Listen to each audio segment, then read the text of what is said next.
నమస్తే, welcome to VBC on TV news. నేను గౌతమి. ముందుగా ఈనాటి ముఖ్యాంశాలు.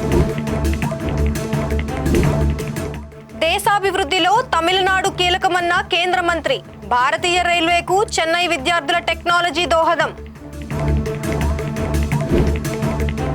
ప్రజలు పొట్టి శ్రీరాములు స్ఫూర్తితో పనిచేయాలన్న చంద్రబాబు. అమరావతిలో 58 అడుగుల విగ్రహం ఏర్పాటుకు నిర్ణయం.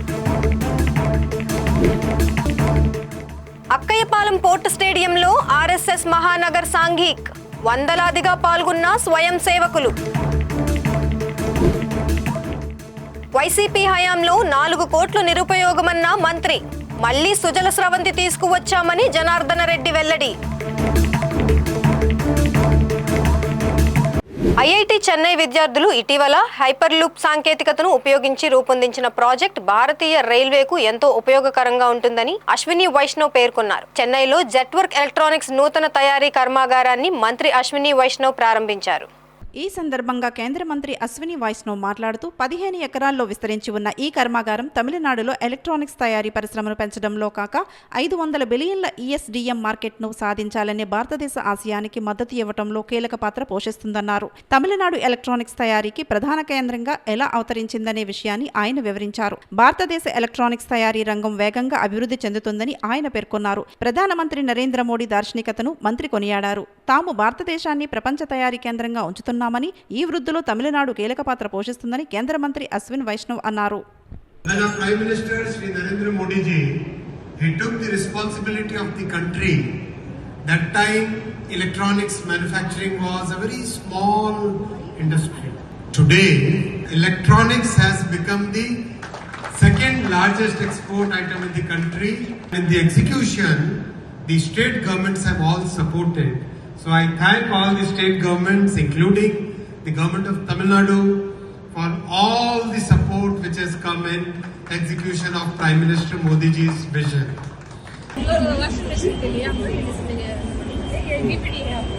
डायनामिक टिकट सिस्टम इसमें हम लोग पास करते हैं.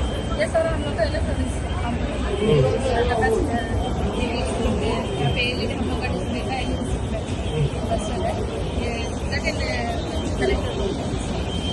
ये बोर्ड नीचे से बन के आता है. पे जब आता है तब आपके स्टेशन पे क्या क्या आता है? हम लोग का यहाँ पे एक बोर्ड आता है.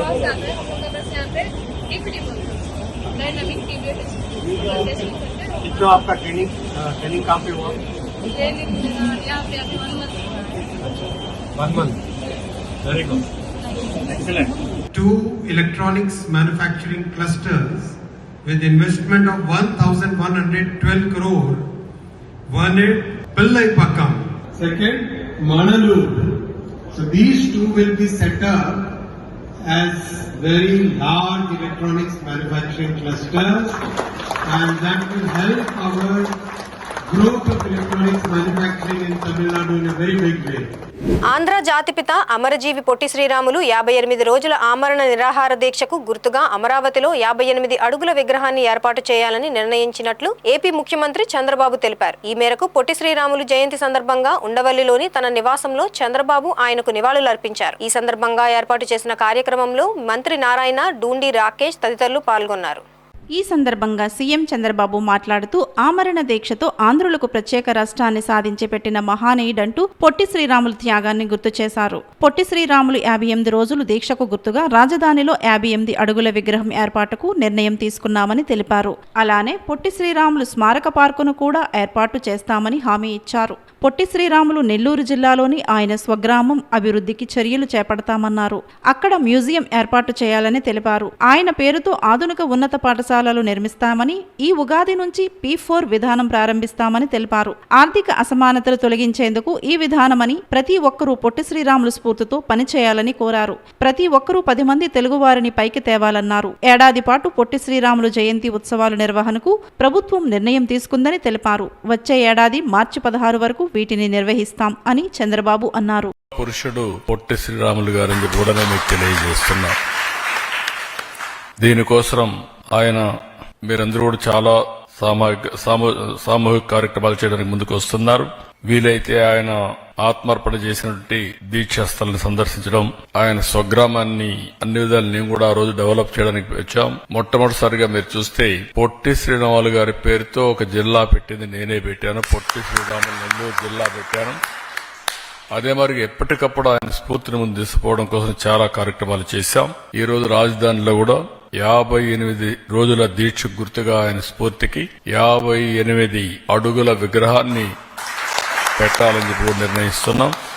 విశాఖలోని అక్కయ్యపాలెం పోర్ట్ స్టేడియంలో రాష్ట్రీయ స్వయం సేవక్ సంఘ్ ఆర్ఎస్ఎస్ మహానగర్ సంఘీక్ ఉత్సాహంగా జరిగింది. పూర్ణ గణేష్ తో వందలాదిగా స్వయం సేవకులు హాజరయ్యారు. ఇందులో భాగంగా ఘోష్ ప్రదర్శనతో స్వయం సేవకులు ఆకట్టుకున్నారు. పలు రకాల విన్యాసాలతో అందరినీ విశేషంగా అబ్బురుపరిచారు. ఆంధ్రప్రదేశ్ ఆర్ఎస్ఎస్ సహా కార్యవాహ మాలపాటి శ్రీనివాసరెడ్డి బౌద్ధిక్ లో ముఖ్య వక్తగా పాల్గొన్నారు. అనంతరం ఆయన సందేశం ఇచ్చారు. ఈ ధర్మానికి, సమాజానికి, సంస్కృతికి హాని ఏర్పడినప్పుడు అనేక మంది మహానుభావులు జన్మించి ధర్మ రక్షణ ఏ విధంగా కావించారో అదే పద్ధతిలోనే రాష్ట్రీయ స్వయం సేవక సంఘ్ కూడా దానికి కొనసాగింపుగానే ఈ యొక్క రాష్ట్రీయ స్వయం సేవక సంఘాన్ని ప్రారంభం చేయడం జరిగిందని చెప్పేసి డాక్టర్ కేశవ బలిరామ్ హెడిగేవాజీ ఉద్ఘాటించారు. కాబట్టి మనం చేస్తున్నది కొత్త కార్యము కాదు. అనేక వేల సంవత్సరాలుగా సంఘంలో లక్ష్యం తీసుకుంది పరమ వైభవమే రాష్ట్రం. ఈ దేశాన్ని జగద్గురు స్థానంలో తిరిగి నిలబెట్టాలి. పూర్వ వైభవాన్ని ఈ దేశానికి సాధింపజేయాలి. ఇది రాష్ట్రీయ స్వయం సేవక సంఘ యొక్క లక్ష్యం. అన్ని రంగాలలో ఉన్నతమైన స్థానానికి వెళ్ళాలి. ఇది యొక్క సంఘం యొక్క లక్ష్యము. ఈ కార్యాన్ని 100 సంవత్సరాలుగా ఇదే పద్ధతిలోనే ముందుకు తీసుకుని వెళ్తున్నదండి. కానీ ఇందులో తయారైన వ్యక్తిని మనం స్వయం సేవక్ అంటున్నాం. స్వయం సేవక్ అంటే ఏమిటి? తనంతకు తానే ఈ దేశం కోసం ఎవరో పిలవాల్సిన అవసరం లేదు. ఈ దేశం నాకు ఏమిచ్చిందని కాదు, ఈ దేశానికి నేను ఏమి ఇవ్వగలుగుతాననేటువంటి భావన కలిగిన వ్యక్తి స్వయం సేవక్. కాశ్మీర్ నుంచి కన్యాకుమారికి వరకు ఉన్నటువంటి భారత మాత సంతానము మన సోదరులని భావిస్తారు, సోదరీమణులని భావిస్తాడు. అతను ఏ మూల ఎక్కడ చిన్న ఆపద సంభవించినా, ప్రమాదం ఏర్పడినా అతని మెదడు కదులుతుంది, గుండె కదులుతుంది, చేతులు కదులుతాయి. మనమంతా ఆసేతు హిమాచల్ పర్యంతం ఒకటే అనేటువంటి భావన ఈ స్వయం సేవక్. ఈ స్వయం సేవక్ అనే వ్యక్తి ఎక్కడ తయారయ్యాడు? ఆ గంట సేపు శాఖ దేశవ్యాప్తంగా ఇవాళ 70,000 స్థలాల్లో ఇలాంటి శాఖా కార్యక్రమాలు జరుగుతూ ఉన్నాయి. అసలు రాష్ట్రీయ స్వయం సేవక సంఘ నిర్మాత డాక్టర్ హెడిగేవారిది సంఘాన్ని ఎందుకు ప్రారంభం చేయాలనుకున్నారు? శాఖ అనే పద్ధతి ద్వారా వ్యక్తి నిర్మాణ కార్యాన్ని ఎందుకు చేయాలనుకున్నారనే విషయాన్ని కొద్దిగా ఆలోచన చేద్దాం అందరం కూడా. 1947 బ్రిటిష్ వాడు దేశాన్ని పరిపాలిస్తున్నాడు. కేవలం బ్రిటిష్ వాడు ఒకటి ఈ దేశంలోకి రాలేదండి. ఒక 10 రకాల శక్తివంతమైన జాతులు భారతదేశం మీదకి దండయాత్ర చేశాయి అనేక 2000 సంవత్సరాలుగా. మన మీదకి గ్రీకులు వచ్చారు, హునులు వచ్చారు, శకులు వచ్చారు, కుషాణులు వచ్చారు, బర్బనులు వచ్చారు, మొఘలాయులు వచ్చారు, అరబ్బులు వచ్చారు, ఫ్రెంచ్ వాడు వచ్చారు, డచ్ వాడు వచ్చాడు, బ్రిటిష్ వాడు వచ్చాడు. ప్రపంచంలో నేను బలవంతుణ్ణి, నేను శక్తివంతమైన వాణ్ణి, నా మతము గొప్పది అనేటువంటి కాంక్ష కలిగిన ప్రతివాడు భారతదేశం మీదకి యుద్ధానికో, ఆక్రమించడానికో, మతం మార్చడానికో, ఏదో ఒక కారణం మీద దోచుకోవడానికో ఈ దేశం మీదకి యుద్ధానికి వచ్చాడండి. ఏదో ఒక కారణం మీద వచ్చాడు ఇక్కడికి. గత 10 సంవత్సరాలుగా చూడండి, గ్రీకులైనా, హునులైనా, శకునులైనా, కుషాణులైనా ఒక 1000 సంవత్సరాల పాటు వాళ్ళందరినీ ఎదిరించి నిలిచింది భారత జాతి, హిందూ జాతి. ఒక్కొక్కరు 100 సంవత్సరాలు, 200 సంవత్సరాలు కూడా దాడి చేశారు. ఆ రోజు భారతదేశానికి శక్తి ఉంది, మనమంతా ఒకటే అనేటువంటి భావన ఉంది, స్వార్థం లేదు. ప్రతి వ్యక్తి శీలవంతుడే, ఈ దేశం నాదని భావించేటువంటి వ్యక్తే. ఈ దేశం నాకు ఏమిచ్చిందని కాదు, ఈ దేశానికి ఏమివ్వగలుగుతాననేటువంటి భావన ఆ 1000 సంవత్సరాల పాటు అంటే గ్రీకులు సుమారుగా 2400 సంవత్సరాల క్రితం అప్పటి నుంచి 7వ శతాబ్దం వరకు కూడా ఈ భావన ఉన్న కారణంగా వాళ్ళను ఓడించాము, మిగిలిన సమాజాన్ని మన దేశంలో కలిపేసుకున్నాము. ఇవాళ అలా నిరంతర యుద్ధాల కారణంగా ఆ తర్వాత మొఘలాయుల దండయాత్ర మతం పేరు మీద, దోపిడీ పేరు మీద సాగింది. ఈ దేశంలో మతం పేరు మీద జరిగింది. ఫ్రెంచ్ వాడు, డచ్ వాడు వచ్చాడు, బ్రిటిష్ వాడు కూడా వచ్చాడు ఆ విధంగా దాడికి. కానీ నిరంతరమైన యుద్ధాల కారణంగా ఏ సమాజానికైనా అప్పుడప్పుడు ఆపదలు సంభవిస్తుంటాయి. మాన్ సింగ్ అక్బర్కు సహాయం చేశాడు. భారతదేశము రాణా ప్రతాప్ ఓటమికి కారుకుడయ్యాడు. సగటు భారతీయుడే, హిందువే. ఛత్రపతి శివాజీ మహారాజా ఔరంగజేబు మీదికి దాడి, మతోన్మాదాన్ని ఎదిరించడానికి, ధర్మ దేశ దేవాలయ రక్షణ కోసం పూనుకుంటుంటే తోటి రాజే, అదే రసపత్ర వీరుడు ఔరంగజేబుకు సహాయం చేశాడు, శివాజీని బంధించడానికి కారకుడయ్యాడు. 1857 మొదటి స్వతంత్ర సంగ్రామంలో యావత్ భారతదేశం బ్రిటిష్ వారిని తరిమికొట్టడానికి సంగ్రామం జరుగుతుంటే సిక్కులు మౌనంగా కూర్చొని ఉన్నారు. చూడండి, ప్రతిసారి దేశం యొక్క పతనానికి, పరాభవానికి ఈ దేశంలోని వ్యక్తులే కారణమని గుర్తు చేశాడు డాక్టర్ బాబాసాహెబ్ అంబేద్కర్. నంద్యాల జిల్లా బనగానపల్లి నియోజకవర్గం కొలిమిగుండ గ్రామంలో రాష్ట్ర రోడ్లు భవనాల శాఖ మంత్రి బీసీ జనార్దన్ రెడ్డి ఎన్టీఆర్ సుజల స్రవంతి ప్రాజెక్టును పునఃప్రారంభించారు. గత ప్రభుత్వ హయాంలో మూలకు చేరిన ఈ ప్రాజెక్టు మళ్లీ ప్రజలకు అందుబాటులోకి రావడం విశేషం. ఈ సందర్భంగా మంత్రి మాట్లాడుతూ ఎన్టీఆర్ సుజల స్రవంతి కోసం తాను శాసనసభ్యునిగా ఉన్నప్పుడు ముఖ్యమంత్రి చంద్రబాబు నాయుడు హయాంలో టెండర్లు పిలిచామని గుర్తు చేశారు. ఈ చుట్టుప్రక్కల 29 గ్రామాలకు తాగునీరు ఇవ్వాలన్న దృఢ సంకల్పంతో బృహత్తర కార్యక్రమం చేపట్టామన్నారు. కానీ 2019లో వచ్చిన వైసీపీ ప్రభుత్వ నిర్లక్ష్య ధోరణి వల్లనే 4 కోట్ల ప్రజాధనం నిరుపయోగంగా మారిందని ఆరోపించారు. ఇప్పుడు సుజల స్రవంతిని మళ్లీ ప్రజలకు అందుబాటులోకి తీసుకొచ్చామన్నారు. యొక్క కార్యక్రమాన్ని ఓపెన్ చేయడం జరిగింది. చాలా సంతోషంగా ఉంది. ముఖ్యంగా ఏదైతే గత ప్రభుత్వంలో 3,79,00,000 రూపాయలతో ఆ రోజు తెలుగుదేశం ప్రభుత్వం అధికారంలో ఉన్నప్పుడు, నేను శాసనసభ్యుడిగా ఉన్నప్పుడు, గౌరవ ముఖ్యమంత్రి గారు చంద్రబాబు నాయుడు గారు జీవోఆర్టీ 60 కింద 29/1/2018 శాంక్షన్ చేసి టెండర్లు పిలిచడం జరిగింది. అప్పుడు ఉన్నప్పుడే ఈ చుట్టుపక్కల గ్రామాలకందరికీ కూడా శుద్ధ జలం ఇవ్వాలని, ఏవైతే పరిశుద్ధమైనటువంటి ఈ యొక్క నీళ్ళనన్నిటి కూడా, మినరల్ వాటర్ అందరినీ కూడా ఈ యొక్క 21 గ్రామాల ప్రజలకు వాళ్ళకందరికీ ఇవ్వాలనే ఉద్దేశంతో, దృఢ సంకల్పంతో నాడు ఈ యొక్క బృహత్తరమైనటువంటి కార్యక్రమాన్ని చేపట్టడం జరిగింది. కార్యక్రమం మొదలుపెట్టిన తర్వాత 2019కి కంప్లీట్గా చేయడము, ఎన్నికలు రావడంతోనే ఆ రోజు మేము ఇక్కడ మళ్ళీ ఓపెన్ చేయలేకపోయాం.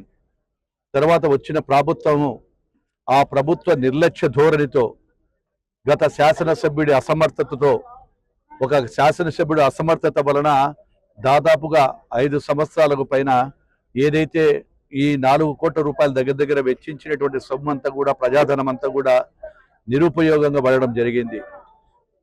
ఈ యొక్క నిరుపయోగంగా పడినటువంటి సుజల స్రవంతి దానిని మళ్ళీ ఏదో విధంగా ఇప్పుడు మళ్ళీ మనము ప్రజలకు ఈ యొక్క శుద్ధమైన నీటిని ఇవ్వాలనేటువంటి ఉద్దేశంతో దాదాపుగా 6 ట్రాక్టర్లు పెట్టేసి ట్యాంకర్ల ద్వారా ఈ 26 గ్రామాలకు కూడా ఇవ్వడం జరుగుతుంది. అదేవిధంగా ఇక్కడ మదర్ ప్లాంట్ నుంచి కూడా ప్రతిరోజు ఏ గ్రామానికి ఎన్ని అవసరమైతే వీటన్నిటిని కూడా తీసుకెళ్లి ఆ గ్రామాలలో రాగల ప్రజలకందరికీ కూడా అందజేయడంతో పాటు, అక్కడ ట్యాంకీలు ఏదైతే మనకు నిల్వ చేసుకోవడానికి ఉన్నాయో వాటన్నిటిని కూడా, అవి కూడా మెయింటెనెన్స్ లేకపోవడం వలన పాడుపడిపోవడం జరిగింది. వాటికి కూడా 5 లక్షల పైన ఖర్చు అవుతుందన్నప్పుడు ఇప్పుడే మండలంలో ఉన్నటువంటి ఎంపీడీఓ గారికి చెప్పడం జరిగింది. వాటిని కూడా త్వరలోనే 10-15 రోజుల లోపల ప్రతి గ్రామంలో ఉన్నటువంటి దాన్ని కూడా తీసుకెళ్లి అక్కడ దాన్ని కూడా మామూలుగా ప్రజలకు అందుబాటులోకి తెస్తామని తెలియజేస్తా ఉన్నా. ఏది ఏమైనప్పటికీ ఈ ఎండాకాలం వచ్చేటప్పటికి తెలుగుదేశం ప్రభుత్వం, మా గౌరవ ముఖ్యమంత్రి గారు ఏ ఒక్క చోట కూడా నీటికి ఇబ్బంది పడకూడదు, ఏ ప్రజలందరూ కూడా ఎండాకాలంలో, వర్షాకాలం వచ్చేంత వరకు కూడా ఇబ్బందులు లేకుండా ఉండాలని వారి ఆదేశాలకు మేరకే నిన్న కూడా నంద్యాలలో ఈ యొక్క ఆర్డబ్ల్యూఎస్ డిపార్ట్మెంటు, ఇరిగేషన్ డిపార్ట్మెంటు, వీళ్ళందరితో కూడా మీటింగ్ పెట్టి వారికి కూడా ఆదేశాలు ఇవ్వడం జరిగింది. గత ప్రభుత్వం నిర్లక్ష్యం చేయడం వలన గతంలో మేము ఏమైనా చేసింటే కుంటలో చెరువులో తోవితే అప్పుడు ఆ నీళ్లు నిల్వ ఉండేటివి, గ్రౌండ్ భూగర్భ జలాలు కూడా పెరగడం జరిగింది గతంలో. ఇప్పుడు కనీసం మార్చి నెల 15 దాటితోలికే కొలింగుల మండలంలో చాలా చోట్ల కూడా నీరంతా కూడా భూగర్భ జలాలన్నీ కూడా ఇంకిపోయి చాలా మంది బోర్లు ఎండిపోతున్న తరుణంలో ప్రజలందరినీ కూడా మళ్ళీ వారికి నీటి యొక్క ఇబ్బందులు రావద్దనే ఉద్దేశంతోనే ఈరోజు మళ్ళీ ఈ కార్యక్రమాన్ని తీసుకొచ్చి ప్రజల దగ్గరికి వెళ్తున్నాం. ఏదేమైనా కూటమి ప్రభుత్వం ప్రజల కోసం చేసేటువంటి ప్రభుత్వం. ఈరోజు కూటమి ప్రభుత్వం అటు డిప్యూటీ సీఎం గారు కానీ మా ముఖ్యమంత్రి గారు కానీ ఈ యొక్క పంచాయతీ పరిపాలనను నిర్వీర్యమైనటువంటి గ్రామ పంచాయతీలను అన్నిటినీ కూడా మళ్ళీ ఈరోజు వారికి పూర్వ వైభవం తీసుకురావాలి. గ్రామ పంచాయతీలకు పూర్వ వైభవం రావాలి అంటే ఈ కూటమితోనే సాధ్యమని చెప్పి ప్రజలందరూ కూడా విశ్వసించి ఈరోజు మాకు 164 సీట్లు ఇవ్వడం జరిగింది. 164 సీట్లు ఇచ్చిన తర్వాత ఒక బాధ్యతతో ప్రజలు ఇచ్చినటువంటి ఒక బాధ్యత మా మీద ఉంది. బాధ్యత అప్పుల రాష్ట్రంగా మార్చేసినటువంటి గత ప్రభుత్వం అప్పుల రాష్ట్రంగా మాకు మార్చి ఇచ్చినప్పటికీ మాకు ఇచ్చినటువంటి మ్యాండేటరీ ప్రకారం ప్రజలకు అది సంక్షేమము అభివృద్ధి రెండు సమానంగా చేయాలనే ఉద్దేశంతోనే ఇప్పుడు గ్రామాలలో ఉన్నటువంటి ప్రతి గ్రామంలో ఉన్న సీసీ రోడ్లు కూడా వేయడం జరుగుతూ ఉంది. బస్సు వెనుక కింద భాగాన ఉన్న స్టెఫినీ టైర్ పై పడుకొని ఓ గుర్తు తెలియని వ్యక్తి 20 కిలోమీటర్లు ప్రయాణించాడు. అయితే ఆలస్యంగా వెలుగులోకి వచ్చిన ఈ ఘటన అందరినీ ఆశ్చర్యానికి గురిచేసింది. శనివారం మధ్యాహ్నం కొత్త చెరువు నుంచి హిందూపురానికి ఆర్టీసీ బస్సు బయలుదేరింది. పెనుకొండ సమీపంలోని రాంపురం వద్ద బస్సు వెళ్తుండగా ద్విచక్ర వాహనంపై వెళుతున్న వారు చూసి బస్సును ఆపారు. బస్సు కింద భాగంలో కాళ్లు వేలాడుతున్నాయని, ఎవరో ఉన్నారు చూడండి అని వారు డ్రైవర్ చిరంజీవి రెడ్డికి తెలపడంతో డ్రైవర్ వెంటనే బస్సు ఆపి పరిశీలించారు. మద్యం మత్తులో ఉన్న ఆ వ్యక్తి స్టెఫినీ టైర్ మీద నుంచి కిందకు దిగాడు. కాగా ప్రయాణికులు అతని వివరాలు అడగ్గా చెప్పకపోవడంతో అతన్ని దండించి పంపారు. అయితే అతనికి ఎలాంటి ప్రమాదం జరగకపోవడంతో డ్రైవరు, కండక్టర్లతో పాటు ప్రయాణికులు కూడా ఊపిరి పీల్చుకున్నారు. గడిచిన ఎన్నికల్లో జగన్పై ప్రజలకున్న 80% వ్యతిరేకత కూటమి విజయానికి దోహదపడిందని టీడీపీ విశాఖ జిల్లా అధ్యక్షుడు గండి బాబ్జీ వ్యాఖ్యానించారు. ఎన్నికలకు ముందు చంద్రబాబును జైల్లో పెట్టడంతో జగన్పై ప్రజల్లో వ్యతిరేకత మరింత పెరిగిందని ఆయన వ్యాఖ్యానించారు. విశాఖ టీడీపీ కార్యాలయంలో జరిగిన మీడియా సమావేశంలో అమరజీవి పొట్టి శ్రీరాములు జయంతిని నిర్వహించారు. చంద్రబాబు అసెంబ్లీలోకి అడుగుపెట్టి 47 ఏళ్లు పూర్తయిన సందర్భంగా సుదీర్ఘ రాజకీయ జీవితంలో ఆయన సాధించిన విజయాలను కొనియాడారు. కేవలం అది కొంతమందికి మాత్రమే అరెస్ట్ చేశారు కాబట్టి పదవి వస్తుంది అనుకుంటే అది పొరపాటు. ఎందుకంటే మామూలుగా వేస్తారు ఓట్లు. మీరు గమనించండి, మామూలు వ్యతిరేకత ఎలా ఉంటుందంటే, సరే ఈసారికి సమంగా పరిపాలించలేదు జగన్ గారు, చంద్రబాబు నాయుడు గారికి ఓటేద్దాం లేకపోతే ఇంకొకరికి ఓటేద్దాం, ఎలా వేస్తారంటే మామూలుగా ఓట్లు వేస్తారు. అది పర్సెంటేజ్ మీకు తెలుసు కదా, గత చాలా ఎన్నికలు చూసాము. 2%, 3% డిఫరెన్స్ ఉంటుంది. నువ్వా నేనా అనే పద్ధతిలో కొట్టుకుంటారు. కానీ మరి ఈ జగన్మోహన్ రెడ్డి పరిపాలనకు వచ్చిన రోజున ఆయనకి ఏదో సుమారు 5% కూడా రాలే తేడా. కానీ ఆకాశానికి మేము ఎదిగిపోయాం, 30 సంవత్సరాలు మాదే పరిపాలన అని వెరబీగి పరిపాలనా విధానాన్ని గమనించిన ప్రజలు ఎప్పుడు వీరి ఎన్నికలు పెడతాడా, ఎప్పుడు వీరిని ఇంటికి పంపిద్దామా అనే పద్ధతిలో ఓటేశారు. అది మీరు గమనిస్తే తెలుస్తుంది. ఎందుకంటే మామూలుగా ఎవరికైనా 10,000, 20,000, 30,000 వస్తాయి. జాతీయ నాయకులాగా ఒక్కొక్కరికి మాకే ఆశ్చర్యం వేసింది. 80,000, 70,000, 90,000 మెజారిటీ అంటే మా ప్రాంతం, ఒక విశాఖపట్నం మన ప్రాంతమే కాదు, ఎక్కడ చూసినా చాలా చోట్ల 50,000, 60,000 మెజారిటీ వచ్చాయంటే ఇది కేవలం మా నాయకుని అరెస్ట్ చేయడం ఒక ఎత్తు అయితే, అతని పరిపాలనా విధానం వల్ల నష్టపోయిందే 80%. మాది ఒక 20% అయితే అతని పరిపాలనా విధానం వల్ల ప్రజలు అన్ని వర్గాలు, ఇటు టీచర్స్, విద్యార్థులు, ఆడవాళ్ళు, ఉద్యోగస్తులు, ఏ వర్గాన్ని తీసుకున్నా లెక్కేసుకుంటే ఇటు శ్రామిక వర్గాలు ఎవరూ కూడా విపరీతమైన ఆవేశ ద్వారంతో ఎప్పుడు దొరికితే కొట్టేస్తామా అంటామా కోపం వస్తే, అట్లాంటి దురుద్దేశం లేకపోయినప్పటికీ ఇతన్ని దించాలనే కసితో ఆ ఎన్నికల్లో పనిచేయడం జరిగిందని చెప్పడం. మరోవైపు విజయసాయిరెడ్డి వైసీపీకి రాజీనామా చేసిన అంశాన్ని, తదనంతరం ఆయన చేసిన వ్యాఖ్యలపై గండి బాబ్జీ స్పందించారు. జగన్కి అతి సన్నిహితంగా ఇన్నాళ్లు మెలిగి దూరమైన వ్యక్తి నోటి వెంట వచ్చేవి నిజాలేనని అభిప్రాయపడ్డారు. సో ఇప్పుడు మీరు ఆయన ఒప్పుకున్నాడంటే ఇవన్నీ నిజాలనే మనం ఒప్పుకోవాలి. నిజాలు ఎన్నో ఇంకా ఉంటాయి. ఆయన ఒక్కొక్కటి ఏదో అధ్యాయాల్లాగా రిలీజ్ చేస్తాడేమో అనుకుంటున్నాను. ఇప్పుడు కొన్ని చెప్పాడు, రేపు తర్వాత కొన్ని చెప్పినా ఆశ్చర్యపోవక్కర్లే. అంటే ఒక అత్యంత ఆప్తుడు, మీ దగ్గర ఉన్న ఆప్తుడు మీ గురించి చెప్తున్నాడంటే ఎవడైనా నమ్ముతాడు, పవన్ గారు ఇలాంటి వాళ్ళు అని. అంతేనా? అవునా కదా? ఇప్పుడు గండిబాబుకి పక్కన గొంపసత్యనారాయణ ఉన్నాడు, ఆయన చెప్పాడు కూడా నా గురించి ఏదేనా?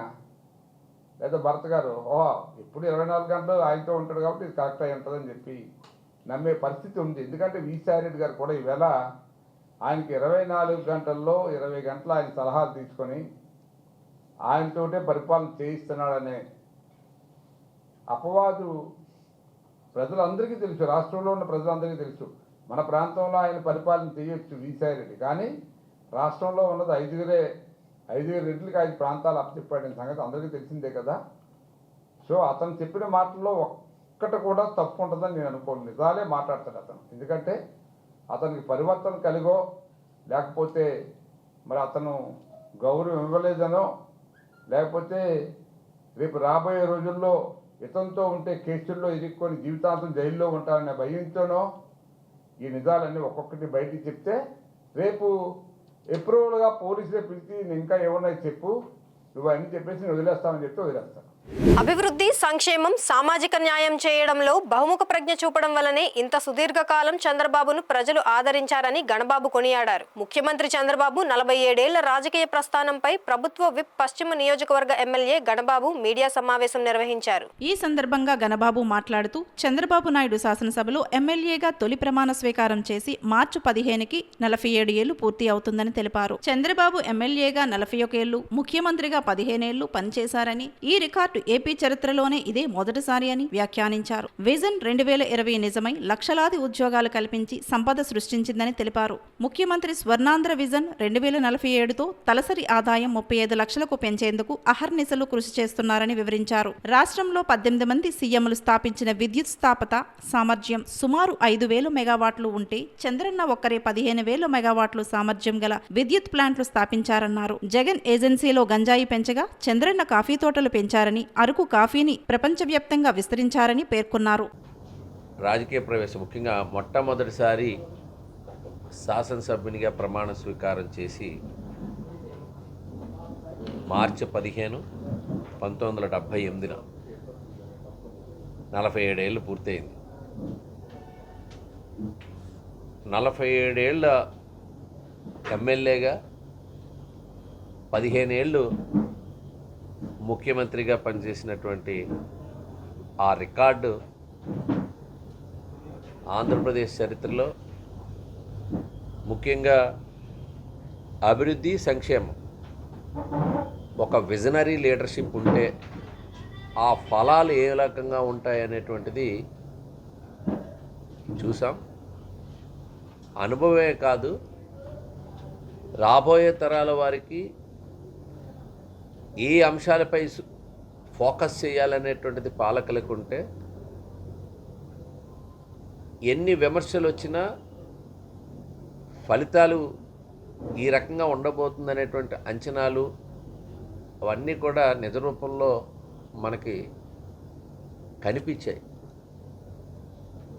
ఈ సుదీర్ఘ ప్రయాణంలో విజన్ 2020 ఆ ఫలాలు హైదరాబాద్ రూపంలో మనకు కనబడుతుంది. దేశంలోనే ఒక నెంబర్ 1 సిటీగా, ఒక కంబైన్డ్ స్టేట్లో ఆయన ఆలోచన చేసినటువంటి విధానం అప్పట్లోనే ఐటీ రంగం అని చెప్తే ఎద్దేవా చేసేవారు.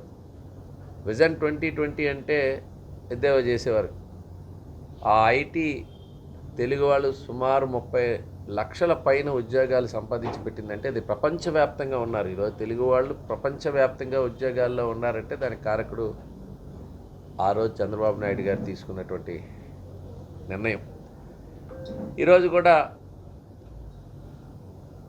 ఏఐ గురించి మాట్లాడుతున్నప్పుడు అంటే ఏదైతే అడ్వాన్స్డ్గా ఉండేటువంటి రంగాలు ఉన్నాయో, దేనిపైన ఫోకస్ చేయాలో వాటి గురించి ముందుగానే ఊహించి భవిష్యత్తులో ఇవి శాసించేటువంటి రంగాలని చెప్పి ఆలోచన చేసి అవి ఇంప్లిమెంట్ చేయటంలో ముందుకు వెళ్తున్నారు. అటు అభివృద్ధి, ఇటు సంక్షేమం.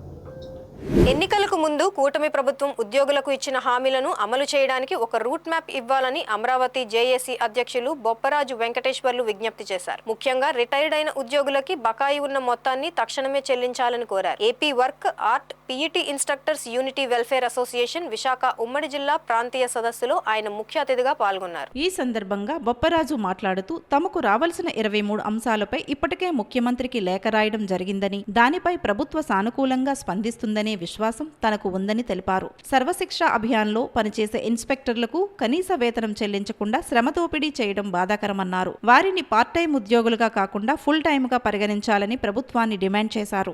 అసలు దాని వైపే వెళ్ళలేదు, ఆ వైపే చూడలేదు. ఇంతవరకు మాకు ఆ అవకాశం కూడా ఇవ్వలేదు. చర్చించే అవకాశం కానీ, మాట్లాడే అవకాశం కానీ. మేము కూడా కొత్త ప్రభుత్వం కదా, వాళ్ళ సర్దుబాట్లు, అది కూడా కూటమి ప్రభుత్వం కాబట్టి సర్దుబాటు చేసుకుంటారు. 6 మాసాలను ఎదురు చూసాం. 6 మాసాల తర్వాత ప్రభుత్వానికి లిఖితపూర్వకంగా గౌరవ ముఖ్యమంత్రి గారి కార్యాలయంలో ఇప్పటికే మాకు రావాల్సిన అన్ని అంశాలపైన, దాదాపు 23 అంశాలపైన మేము ఏపీజేఎస్ అమరావతి పక్షాన వారికి ఇప్పటికే రిప్రజెంటేషన్లు ఇచ్చున్నాం, ఎదురు చూస్తున్నాం. తప్పకుండా ప్రభుత్వం అది కూడా మరి అపారమైనటువంటి అనుభవం గల గౌరవ ముఖ్యమంత్రి గారు ఉద్యోగుల పట్ల నిర్లక్ష్యం వహించారని భావిస్తున్నాం.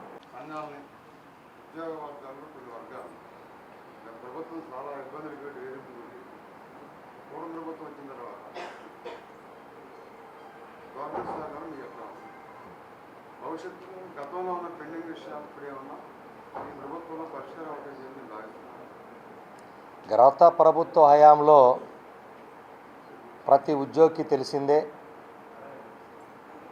రివర్సు పిఆర్సీతో మొదలుపెట్టి వేల కోట్ల రూపాయలు మాకు రావాల్సినటువంటి డబ్బులు కూడా చెల్లించినటువంటి పరిస్థితుల్లో అప్పుడు కూడా ఉన్న దాంట్లో కనీసం మేము దాచుకున్నటువంటి జీపీఎఫ్ డబ్బులన్నా తెచ్చేదానికి 92 రోజులు ఉద్యమం చేసినటువంటి ఏకైక జేఏసీ ఏపీజేఎస్ అమరావతి మాత్రమే. మరి ఇప్పటికీ ఈ ప్రభుత్వం వచ్చి దాదాపు 10 మాసాలు కావస్తుంది.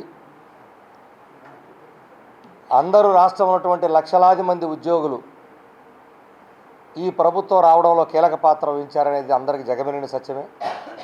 అందరూ ఆశగా ఎదురు చూస్తున్నారు. గౌరవ ముఖ్యమంత్రి గారు ఉద్యోగుల ఆశలకు అనుగుణంగా మరి ఏదైతే వారు మేనిఫెస్టోలో పెట్టారో ఆ అంశాలని ప్రధానంగా అందరూ కూడా గుర్తు చేస్తున్నారు. రాగానే ఐఆర్ ఇస్తామన్నారని, మెరుగైన పిఆర్సీ ఇస్తామన్నారని ఎదురు చూస్తున్నాం. అలాగే బకాయిలు ఒకేసారి మేము ఇవ్వాలని గొంతు మీద కూర్చోలేము, కానీ కనీసం రిటైర్డ్ అయినటువంటి ఉద్యోగులకి తక్షణమే బకాయిలు చెల్లించాలి. ఎందుకంటే ఆ బకాయిలు తీసుకోకుండానే అకాల మరణం చేరినటువంటి పరిస్థితి ఈ రోజుల్లో దాపురించింది. కాబట్టి వాళ్ళకి చెల్లించాలని, మిగిలిన ఉద్యోగులకు ఎప్పుడెప్పుడు ఎలా చెల్లిస్తారో ఒక రూట్ మ్యాప్ ప్రభుత్వం నుంచి ఇస్తే బాగుంటుందని చెప్పి మేము అందరం ఆశిస్తున్నాం. ప్రభుత్వం వీలైన త్వరగా ఉద్యోగుల యొక్క సమస్యలు, అనేక సమస్యలు ఉన్నాయి, అనేక డిపార్ట్మెంట్ సంఘాలు ఉన్నాయి. ఇలా అన్ని సమస్యల మీద ఒక చర్చ చేస్తారని ఆశాభావాన్ని వ్యక్తం చేస్తున్నాం. కూటమి ప్రభుత్వంలో ఏపీ అన్ని విధాలా అభివృద్ధి చెందుతుందని విశాఖపట్నం జిల్లా తెలుగుదేశం అధ్యక్షుడు పెందుర్తి ఇన్ఛార్జ్ గండి బాబ్జీ తెలిపారు. పెందుర్తి మండలంలో తెలుగుదేశం పార్టీ కార్యాలయాన్ని గండి బాబ్జీ ప్రారంభించారు. ఈ సందర్భంగా గండి బాబ్జీ మాట్లాడుతూ పెందుర్తి నియోజకవర్గంలో ప్రజలకు అందుబాటులో ఉండే విధంగా పార్టీ కార్యాలయాన్ని ప్రారంభించడం సంతోషంగా ఉందన్నారు. ఈ నెలలోనే సబ్బవరం, పరవాడలో కూడా టీడీపీ కార్యాలయాలు ప్రారంభం కానున్నాయని తెలియజేశారు. కూటమి ప్రభుత్వంలో విశాఖపట్నానికి ఐటీ కంపెనీలు, విశాఖ రైల్వే జోన్ వచ్చిందని తెలిపారు. విశాఖ మెట్రో రైల్ ప్రాజెక్టు కల సాకారం కానుందని ఆయన చెప్పుకొచ్చారు. అనకాపల్లి జిల్లాలో ప్రధానమంత్రి నరేంద్ర మోదీ 2 లక్షల కోట్లతో పలు ప్రాజెక్టులు శంకుస్థాపన చేశారని గుర్తు చేశారు. పెందుర్తి నియోజకవర్గంలో కూటమి పార్టీలో కొన్ని సమస్యలు ఉన్నప్పటికీ వాటిని త్వరలోనే పరిష్కరించుకుంటామని గండి బాబ్జీ పేర్కొన్నారు. కూటమి అధికారంలో వచ్చిన 10 నెలల కాలంలో ఇప్పటికే 3 హామీలను కూటమి ప్రభుత్వం అమలు చేసిందని తెలిపారు. ఈ కార్యక్రమంలో తెలుగుదేశం పార్టీ నాయకులు, కార్యకర్తలు తదితరులు పాల్గొన్నారు.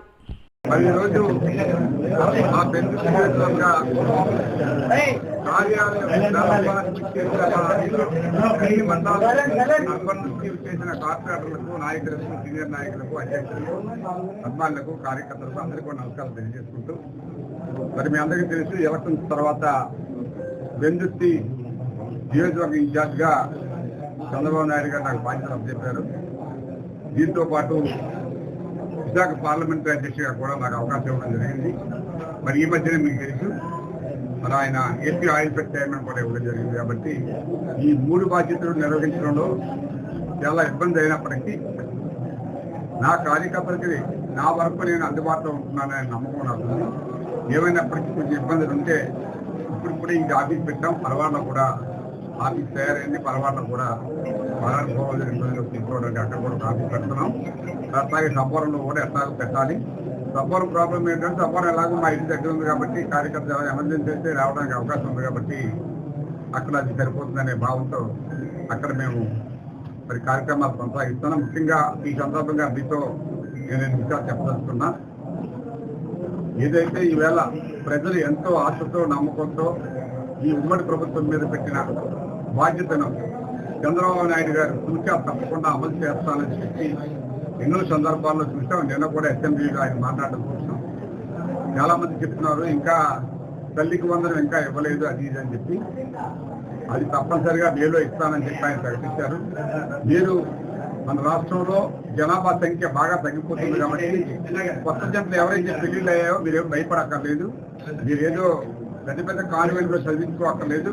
మన ఎడ్యుకేషన్ విధానాన్ని కూడా లోకేష్ గారు మారుస్తున్నారు కాబట్టి పిల్లలందరూ చదువుకోవడానికి అవకాశం ఉంటుంది.